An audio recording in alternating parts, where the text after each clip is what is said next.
Hello दोस्तों, good afternoon. कैसे हो आप लोग सब? और लंच हो गया आप लोगों का? हो ही गया होगा ना। रोज़ मैं आप लोगों से पूछती हूँ, इरिटेट तो नहीं होते? हो सकता भैया कई लोग इस बात से भी इरिटेट होने लगे कि अरे रोज़ रोज़ रोज़ लंच की पूछती रहती हैं। अब क्या करें यार, एक ये क्या बोलते हैं, जब बात करते हैं तो पूछने की तो ये आदत ही होती है ना कि क्यों भाई खाना खा लिया, क्या खाया था आज, क्या बनाया था आज। ये कॉमन बात है, इसलिए प्लीज़ इसका कोई बुरा नहीं मानिएगा। जस्ट ऐसे ही पूछ रही हूँ मैं, है ना। डेली आदत हो गई है मेरी कि आप लोगों से पूछे, और कई लोग कमेंट करके लिखते भी हैं कि आज हमारे घर ये बना था, आज। हाँ, तो बहुत अच्छा लगता है, क्योंकि वैसे ही मैं फूडी हूँ। मैं आप लोग को बता दूँ, बहुत ज़्यादा फूडी हूँ। मुझे अच्छा लगता है, अच्छा अच्छा खाना बहुत पसंद है। अच्छा खाना मीन्स घर का बना खाना, लाइक दाल चावल सब्जी, मतलब वैरायटी पसंद है मुझे।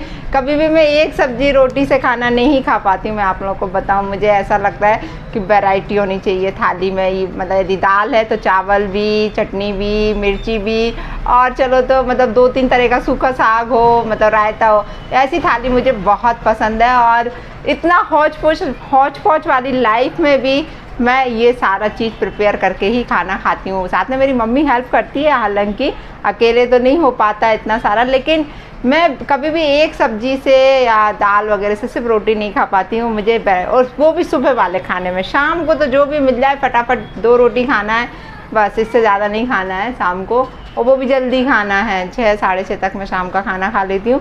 तो एक रूटीन लाइफ जो होती है ना दोस्तों, बहुत अच्छी होती है। मैं आप लोगों को बता दूँ कि आप लोग है ना हर चीज़ में फिर फिट रहते हो। खाने पीने में यदि आप सही तरीके से खा रहे हो, पी रहे हो, सही तरीके से डाइट ले रहे हो, सुबह से ब्रेकफास्ट कर रहे हो, सही टाइम पे कर रहे हो, सैलेड भी खा रहे हो, सब कर रहे हो। सैलेड कब खाना है? खाना खाने के पहले खाना है। कई लोग क्या करते हैं, खाने के साथ सैलेड खाते हैं। वो बहुत गलत तरीका होता है।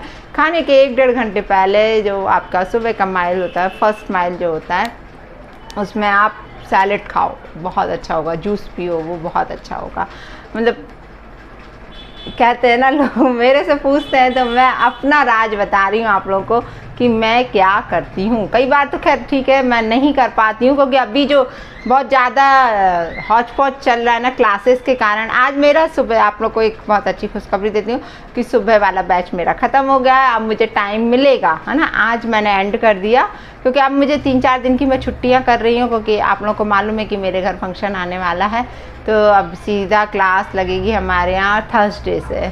इतने दिन की मैंने छुट्टियाँ कर दी हैं, क्योंकि अभी अब कल से हम लोग इतना ज़्यादा बिजी हो जाएंगे अपने सब कामों में कि बिल्कुल भी टाइम नहीं मिलेगा। और यदि मैं क्लास में बैठी रहूँगी तो मैं कैसे करूँगी? और अब फिर वैसे भी स्कूल खुलने वाले हैं, तो स्कूल वाले बच्चे तो अब सब गए, है ना, जो स्कूल में।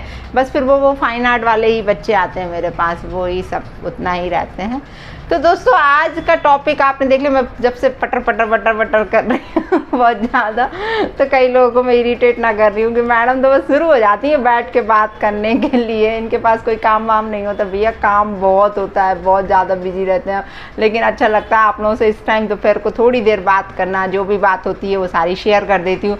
तो एक रूटीन सा बन गया है कि शाम को भी शेयर करना है मुझे और सुबह भी शेयर करना। अच्छा लगता है तुम लोगों से बात करना, क्योंकि लाइव नहीं आ पा रही हूँ मैं। यार मैं क्या करूँ, मैं बहुत ज़्यादा इतनी बिजी चल रही हूँ। सब लोग मुझे बार बार कमेंट करके बोलते हैं मैडम लाइव आ जाओ, लाइव आ जाओ, लेकिन कब आऊँ यार, मैं बिल्कुल टाइम नहीं है। लेकिन हाँ, ये फंक्शन मेरे यहाँ हो जाएगा, दैट टाइम फिर मैं थोड़ा सा अपने लिए भी टाइम निकालूंगी और मेरे दूसरे चैनल के लिए भी टाइम निकालूंगी मैं, क्योंकि उस चैनल पे मैं कंटिन्यूशन में काम नहीं कर पा रही हूँ। बहुत लोगों को ट्यूटोरियल वीडियोस वगैरह चाहिए, तो कोशिश करूँगी दोस्तों कि मैं कंटिन्यूशन में उस चैनल पर भी काम कर पाऊँ। तो दोस्तों आज का आपने थंबनेल देखा कि मैंने सिर्फ इसलिए ये चीज़ शेयर कर रही हूँ आप लोगों के साथ कि आपके घर में भी आपकी बड़ी बेटी हो सकती है या बेटा हो सकता है, या छोटे बच्चे हो, छोटे बेटा बेटी जो भी हैं, तो आप अपने बच्चों के साथ एज ए फ्रेंड बिल्कुल उनके साथ रहिए। उनके ऊपर है ना तानाशाही मत, क्योंकि आजकल के जो बच्चे ना हम लोगों जैसे नहीं है कि हमारे माँ बाप ने हमें डांट दिया तो चुपके से एक जगह बैठ के रो लिए और फिर से जो उन्होंने काम बोला था वो काम कर दिया। ये आजकल की औलादें ऐसी नहीं है, मैं आपको बता दूँ। अब आप बोलोगे कैसे बोल रहे, इनको तो भैया ऐसा है। मेरी भी बेटियां हैं, मुझे इतना उनके साथ कंप्रोमाइज़ करके चलना होता है। इवन वो छुटकी के साथ भी मैं आपको बताऊँ कि इनकी हाँ में हाँ मिलाना और जो चीज़ है वो उनके साथ फ्रेंड बन के रहना। ताकि उनके साथ मैं मस्ती भी करती हूँ, उनसे उनके मन की बात जानने की कोशिश भी करती हूँ कि उनके मन में, अब जैसे राधिका है, राधिका अब 17 साल की हो गई हैं, उनके मन की बात जानना बहुत ज़रूरी है कि उनके मन में क्या चल रहा है, वो किससे मिल रही हैं, किसके साथ बैठ रही हैं, कहाँ जा रही हैं, क्या कर रही हैं, वो सब पे तो आपको निगाह रखनी ही है। साथ में उनके साथ यदि आप फ्रेंड्स से सब व्यवहार रखोगे ना, तो वो अपनी सारी बातें आपके साथ शेयर करें, क्योंकि सबसे पहले आप अपनी बातें उनसे शेयर करो, ताकि उन्हें लगे कि नहीं मम्मा शेयर कर रही है या पापा हमसे शेयर कर रहे हैं सारी बातें, तो हमें भी अपने मन की बात, क्योंकि बच्चों में वो हिम्मत तो जगाओ कि वो आपसे कुछ बोल सके। क्योंकि कई जगह घरों में क्या होता है, बच्चों के ऊपर ऐसा एक डर बना के रख देते हैं कि बच्चा अपने मन की बात नहीं बोलता। बच्चों को यदि कोई परेशान भी कर रहा हो ना, तो वो घर आके शेयर नहीं करेगा।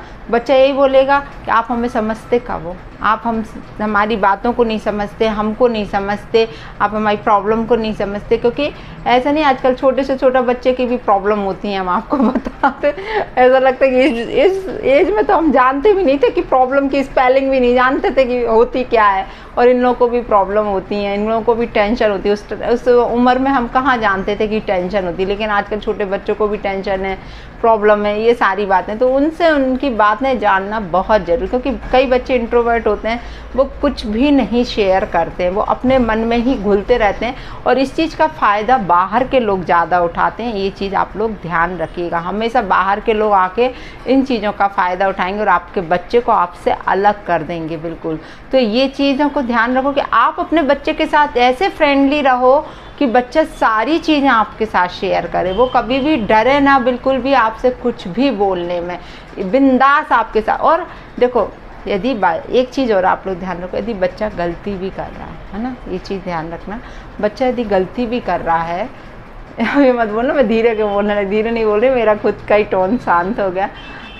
तो बच्चा यदि कोई गलती कर रहा है ना, और आपको दिख रहा है और आपको समझ में आ गया कि आपका बच्चा थोड़ा सा गलत ट्रैक पे जा रहा है, तो उसे उस ट्रैक से आपको वापस लेके आना है। कैसे लेके आना है?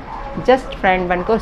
आप यदि उसके साथ चिल्ला चोट करोगे, आप उसके चीज़ों को, जैसे ही उसने कुछ बताया, आपको शेयर किया, तो आप उसके ऊपर चिल्लाने लगोगे, तो वो कभी भी अपने मन की बात नहीं बताएगा। वो सोचेगा ये एक बार बता के मैंने गलती करी, अब आगे से ज़िंदगी में कभी कोई बात मैं शेयर नहीं करूँगा या करूँगी जैसा। तो आपको उस स्थिति में क्या करना है, उसके साथ प्यार से पेश आना है और देखना है कि वो कहाँ इन्वॉल्व है, कौन उसको ब्लैकमेल कर रहा है या कौन के साथ वो उठ रहा है, बैठ रहा है। तो उसका सामने वाले का बैकग्राउंड जानने की कोशिश करो, उनके पेरेंट्स के बारे में, उनका जो भी है, वो कौन है, क्या है। ऐसा तो नहीं गलत लोगों के साथ हो। हाँ, यदि आपको लगता है कि आपका बच्चा गलत लोगों के साथ नहीं उठ बैठ पा रहा है, उठ नहीं पा रहा है, तो आप फिर उस कंडीशन में कुछ मत करो, क्योंकि जब गलत लोगों के साथ नहीं है वो, तो बच्चा कभी बिगड़ेगा नहीं, ये चीज़ ध्यान रखना है ना। और यदि वो गलत संगति में आ गया, लाइक अब लड़कों के साथ क्या प्रॉब्लम होती है आजकल, तो खैर लड़कियों के साथ भी होने लगी है कि एक टीन एज में आने के बाद बच्चा गलत मतलब एडिक्शन में आ जाते हैं, गलत चीज़ों में आ जाते हैं, लड़कीबाजी, लड़केबाजी, इन सब में आ जाते हैं। तो जो एडिक्शन वगैरह है ना, वो चीज़ को तो, क्योंकि ख़ास तौर से मतलब स्पेशली मैं तो खैर हमाया तो इस सब चीज़ों से हम सुखी हैं कि हमारी लड़की बहुत समझदार है इन सब चीज़ों में। लेकिन कई लोगों को देखा है कि उनके लड़के, कई लोग मेरे से बातें शेयर करते हैं कि मैडम हमारा लड़का एडिक्शन होने लगा, कहीं ड्रिंक करना, कहीं भी। और ये सब कौन शुरू कराता है, आप लोगों को बहुत अच्छे से मालूम कि इनके ही साथ के लोग। और चैलेंज करते हैं, बोलते हैं अरे तू तो, यदि लड़का सही राह पे भी चल रहा है, लड़की सही राह पे चल रही है ना, तो उनके दोस्त ही उनसे बोलते हैं अरे ये तो बैकवर्ड है, इसको तो कुछ नहीं आता है। मतलब उसको कहते हैं ना कि ऊपर चढ़ाते हैं बिल्कुल, ताकि वो उस चीज़ को करने के लिए, फिर बच्चों को भी लगता है अरे हम तो बिल्कुल ही नैरो माइंडेड हैं, मतलब हमको कुछ नहीं आता है, हम एडवांस नहीं हैं, ऐसा वैसा। मतलब दुनिया भर की बातें बच्चों के माइंड में घूमने लगती हैं और फिर वो उनकी ही संगति करने, मेरी पेंसिल गिर जाती है उनकी, क्योंकि पेंसिल ही तो मेरी एक ये हथियार, ये काम करने के लिए, मेरे ये जो काम करने के लिए, ड्राइंग करना, पेंटिंग करना, तो ये सब चीज़ें मेरे हाथ में रहती हैं। यहाँ ये मेरी टेबल है ना, जहाँ बैठ के मैं वीडियो बना रही हूँ। तो आप है ना अपने, ख़ास तौर से, चलो मैं ये बार बार अपने ट्रैक से अलग हो जाती हूँ, तो अपने बच्चों के साथ फ्रेंडली व्यवहार करिए आप, है ना। मैं राधिका के साथ बहुत फ्रेंडली रहती हूँ, आपको मतलब बहुत, मैं सबसे पहले अपनी बातें उसके साथ शेयर कर देती हूँ कि बेटा मेरे दिमाग में ऐसा घूम रहा है, तो मेरे को देखो किसी ने ऐसा मैसेज किया है तो कैसा, मतलब उसको ये लगता है कि, और मैं उसे हमेशा ये एहसास दिलाती हूँ कि बेटा तुम्हारे अलावा मेरा है कौन, आज पापा नहीं है, कोई भी नहीं है, मैं अकेली हूँ और तुम बड़ी हो गई हो, तो मैं तुमसे ही सारी बातें शेयर करूँगी ना कि मम्मी के दिमाग में क्या घूम रहा है, कौन क्या कर रहा है मम्मी के साथ, मम्मी भी खुद क्या कर रही है, या मम्मी को कौन क्या कह रहा है, तो मैं तुम्हारे साथ ये सारी बातें शेयर करूँगी ना, मैं किसी और से तो बोलने नहीं जाऊँगी। तो मैं पहले ही उसे अपनी सारी बातें, इवन मुझे कोई परेशान भी कर रहा है ना यदि सोशल मीडिया पे या कहीं भी, तो मैं उसके साथ ये चीज़ शेयर करती हूँ कि बेटा यार मुझे वो, मतलब अब देखो यार सोशल मीडिया पे कहीं ना कहीं कुछ ना कुछ ऐसे कमेंट भी आते हैं, और अपन देखने दिखाने करते तो कोई ना कोई कुछ अपने ऊपर निगाह भी रखता है कि यार अकेली लेडी है कुछ, तो ये सारी बातें भी मैं शेयर करती हूँ राधिका के साथ, आप बिलीव नहीं करो। और इवन मैं अपनी माँ के साथ भी शेयर करती हूँ ये सारी बातें, मम्मी को भी बताती हूँ, ताकि ट्रांसपेरेंसी रहती है ना तो कुछ होता नहीं है, मैं सच बताऊं। और बहुत ज़रूरी है रिश्तों में ट्रांसपेरेंसी रखना, चाहे आपके बच्चे के साथ आपका रिश्ता हो, चाहे आप बड़ों के साथ रिश्ते में, कोई भी रिश्ते में, हस्बैंड वाइफ का हो, चाहे बच्चे माँ बेटे का, माँ बेटी का, सबका, या माँ बाप का, आपस में सब में ट्रांसपेरेंसी होना बहुत ज़रूरी है। यदि आप ट्रांसपेरेंसी रखोगे तो आप बहुत सुखी रहोगे इस चीज़ में। तो दोस्तों आज समझ में आ गया होगा आपको, मैंने बकवास ज़्यादा ही कर दी है इसलिए। तो मिलती हूँ आप लोगों से दूसरे वीडियो में बहुत जल्दी, और अपने बच्चों का बहुत ज़्यादा ख्याल रखिएगा, क्योंकि आजकल माहौल बहुत ख़राब है, बच्चों को आपसे कब कौन अलग कर देगा आपको नहीं आएगा समझने, क्योंकि आजकल के बच्चे बहुत ज़्यादा एडवांस है, और उनके लिए उनके माँ बाप ही सबसे बड़े दुश्मन होते हैं। ये चीज़ आप लोग ध्यान में रखिएगा। एक एज के बाद बच्चा आपसे अलग होने लगता है और बाहर की दुनिया में ज़्यादा खोने लगता है। तो इन सब चीज़ों का आप लोगों को ही ख्याल रखना है, आप लोगों को ही अपने बच्चों को गलत ट्रैक से घर के अंदर लेके आना है, अच्छी बातों में डालना है, अच्छे संस्कार डालना है। तो चलिए दोस्तों आज के लिए इतना ही, मिलती हूँ बहुत जल्दी दूसरे ब्लॉग में आप लोगों से।